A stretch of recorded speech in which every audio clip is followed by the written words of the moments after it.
I awoke in a cold, damp room with no recollection of how I got there. With the only source of light flickering rapidly, I found trouble in observing my surroundings. In between flashes, I noticed a woman crying in the corner of this mysterious room. Slowly, as I made my way towards her, I noticed blood pooling around her body. Are you hurt? I asked, as I reached my hand out towards her. Before I could lay my hand on her shoulder, she turns her head.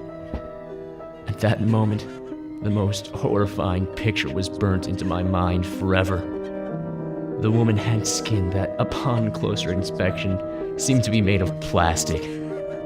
However, that was probably one of the least horrifying features about her. Within her crooked, yellow, razor-sharp, inhuman teeth was a seemingly plastic arm. The arm seemed to be the source of the pool of blood around the woman. I fell back, immediately petrified by fear and horror. There was nothing that could have prepared me for what happened next. The woman approached me. As she got closer, the lights flickered faster and faster until she was upon me. The light shone brightly.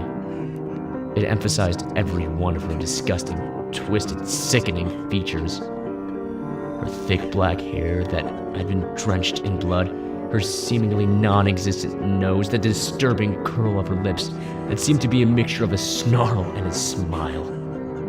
All of them felt even more real in the light. I wanted to scream, but my body refused to obey. I hoped, I wished, I prayed that this was all a horrible dream, and that I would wake up at any moment. Like always, my prayers seemed to have been ignored. The sobs of the woman transformed into a deafening scream which sent chills throughout my entire body.